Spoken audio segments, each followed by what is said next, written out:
राधे राधे भक्तों, सभी भक्तगणों को मेरा सादर नमस्कार। आज मैं आपको पौष मास के महत्व तथा उसमें कौन सी महत्वपूर्ण तिथियां पड़ रही हैं और उसमें किस देवता का पूजन किया जाता है, इसके बारे में वर्णन करने जा रही हूँ। हिंदू कैलेंडर के मुताबिक, अर्थात जो हिंदू पंचांग रहता है उसके अनुसार साल का 10वां महीना पौष का होता है। मार्गशीर्ष माह की पूर्णिमा के बाद पौष का महीना शुरू हो जाएगा। बता दें, में हर माह किसी न किसी देवी देवता को समर्पित होता है।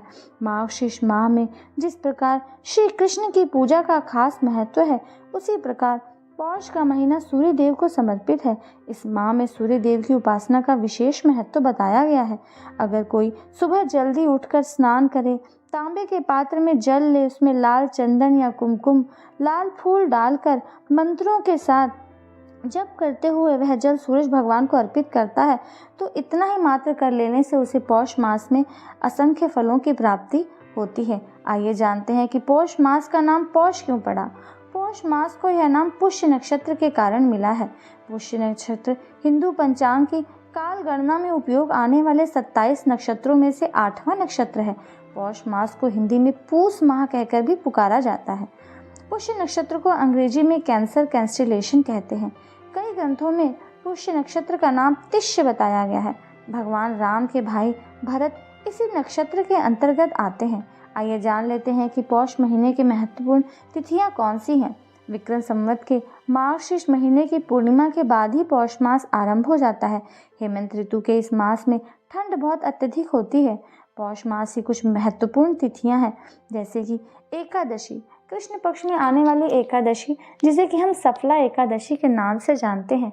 इस सफला एकादशी का वर्ण करने से, व्रत रखने से हमें किसी भी मुश्किल से मुश्किल कार्य में सफलता प्राप्त होती है। उसके बाद शुक्ल पक्ष की एकादशी तिथि आती है, जो कि पुत्रदा एकादशी के नाम से विख्यात है। पुत्रदा एकादशी का जो व्रत है वह संतान प्राप्ति के लिए किया जाता है। अगर किसी को पुत्र प्राप्ति की विशेष कामना है तो वह इस पुत्रदा एकादशी के व्रत से पुत्र प्राप्ति की इच्छा को पूरा कर सकता है। उसके बाद पौष पूर्णिमा। पौष पूर्णिमा का अपने आप में ही बहुत अत्यधिक महत्व है। इसके बाद आप पौष में आने वाले प्रत्येक रविवार को व्रत कर सकते हैं।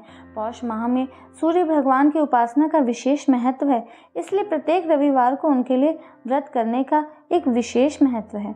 पौष मास में सूर्य की उपासना का विशेष महत्व माना गया है। शास्त्रों में ऐश्वर्य, धर्म, यश, ज्ञान और वैराग्य को भग कहा गया है और जो इनसे युक्त हो उन्हें भगवान माना गया है।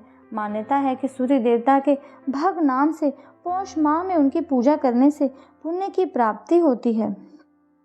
पौष माह में सूर्य अधिकतर समय धनु राशि में रहते हैं। धनु राशि के देवता बृहस्पति माने जाते हैं। मान्यता है कि इस समय देवगुरु बृहस्पति देवताओं सहित सभी मनुष्यों को धर्म और सत्कर्म का ज्ञान देते रहते हैं। लोग सांसारिक कार्यों की बजाय धर्म कर्म में रुचि लें, इसलिए सौर धनु मास को खर मास की संज्ञा दी जाती है। खर मास में सभी शादी, विवाह तथा मांगलिक कार्यों की अनुमति नहीं है। ऋषि मुनियों ने कहा है कि हालांकि विद्वानों का भी मानना है कि सांसारिक कार्यों को निषिद्ध करने के कारण ऋषि मुनियों का उद्देश्य सिर्फ यही था कि लोग कुछ समय धार्मिक कार्यों में रुचि लेकर आध्यात्मिक रूप से आत्मोन्नति करें। मान्यता है कि इस मास मांगलिक कार्य नहीं करने चाहिए, क्योंकि उनका शुभ फल नहीं मिलता है। पौष मास में सूर्य उपासना का क्या महत्व है, आइए इसे जानते हैं। पौष मास में भग नाम से सूर्य को ईश्वर का ही स्वरूप माना गया है। धार्मिक मान्यताओं के अनुसार इस महीने अच्छे स्वास्थ्य और मान सम्मान की प्राप्ति के लिए भगवान सूर्य नारायण की पूजा का विधान है। इस महीने सूर्य देवता को अर्घ्य दिया जाता है और उपवास रखा जाता है। कुछ पुराणों में पौष मास के प्रत्येक रविवार को तांबे के पात्र में शुद्ध जल, लाल चंदन, लाल रंग के पुष्प डालकर भगवान विष्णु के मंत्रों का जाप करते हुए सूर्य देव को अर्घ्य देने की मान्यता है। इस मास प्रत्येक रविवार व्रत उपवास रखने और तिल चावल की खिचड़ी का भोग लगाने से मनुष्य तेजस्वी बनता है। इस प्रकार से भक्तों, मैंने आपको पौष मास का महत्व तथा उसमें की जाने वाले सूर्य उपासना के बारे में बताया।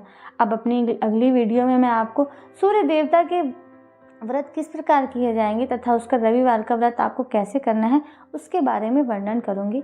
तब तक के लिए नमस्कार। राधे राधे।